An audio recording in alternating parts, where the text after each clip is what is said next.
Hi friends, welcome to my channel. మన ఆంధ్రప్రదేశ్ రాష్ట్ర వ్యాప్తంగా ఎంతగానో ఎదురు చూస్తున్న పథకం అన్నదాత సుఖీభవ పథకం. ఈ అన్నదాత సుఖీభవ పథకానికి సంబంధించి చంద్రబాబు నాయుడు గారు ఎన్నికలలో ఇచ్చిన హామీలో భాగంగా రైతులకు అన్నదాత సుఖీభవకు సంబంధించి ప్రతి రైతుకు కూడా సంవత్సరానికి 20,000 రూపాయలు ఆర్థిక సాయం చేస్తామని తెలియజేశారండి.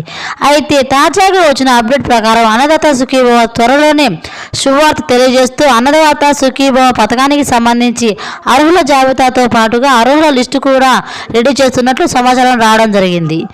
ఇందులో భాగంగా ఈ యొక్క 20,000 రూపాయలు రైతుల ఖాతాల అకౌంట్లోకి నేరుగా జమ చేస్తున్నట్లు సమాచారం రావడం జరిగింది.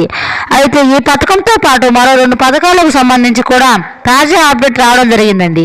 మీకు ఈ అన్నదాత సుఖీభవ పథకానికి సంబంధించి డబ్బులు రావాలి అంటే దీనికి రిజిస్ట్రేషన్లు ఎలా ఉంటాయి, అలాగే అర్హతలు అనేవి ఏ విధంగా ఉంటాయి, మాకు ఈ 2019 ముందు అంటే 2018-19 సంవత్సరంలో అన్నదాత సుఖీభవ పథకం ద్వారా డబ్బులు అనేది ఏ విధంగా వేయడం జరిగింది, అదేవిధంగా దీనికి సంబంధించి కొత్త అప్డేట్ నేను మీకు తెలియజేస్తాను.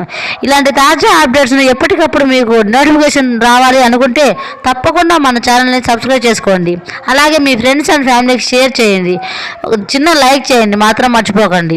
ఇకపోతే అన్నదాత సుఖీభవ పథకానికి సంబంధించి అప్డేట్ కనుక చూసుకున్నట్లయితే ఎన్నికల సమయంలో చంద్రబాబు నాయుడు గారు ఇచ్చిన హామీలో భాగంగా ఈ యొక్క సూపర్ 6 పథకాలలో భాగంగా రైతులకు అన్నదాత సుఖీభవకు సంబంధించి టోటల్గా 20,000 రూపాయలు పెట్టుబడి సాయంగా అందజేస్తాను అని హామీ ఇవ్వడం జరిగిందండి. ఈ హామీలో భాగంగా మనకు ఆయన సంవత్సరంలోని ఈ యొక్క పథకానికి సంబంధించి రిజిస్ట్రేషన్లు ప్రారంభించబోతున్నట్లు, దీనికి సంబంధించి అర్హుల జాబితాను కూడా త్వరలో సిద్ధం చేస్తున్నట్లు తాజాగా అప్డేట్ రావడం జరిగిందండి. అయితే ఈ పథకానికి సంబంధించి ఎన్నికల్లో విడుదల వారిగా ఇస్తారా లేక రైతులకు పథకం ద్వారా ఎంత అమౌంట్ అనేది ఇవ్వడం జరుగుతుంది. అయితే దానికి సంబంధించి చూసుకున్నట్లయితే గత ప్రభుత్వంలో రైతు భరోసా పథకానికి టోటల్గా 12,000 రూపాయలు అమౌంట్ అనేది అందజేసేవారు. ఎన్నికల సమయంలో తెలియజేసిన తరుణంలో ఈ యొక్క 12,000ను 13,000 రూపాయలుగా పెంచడం జరిగింది.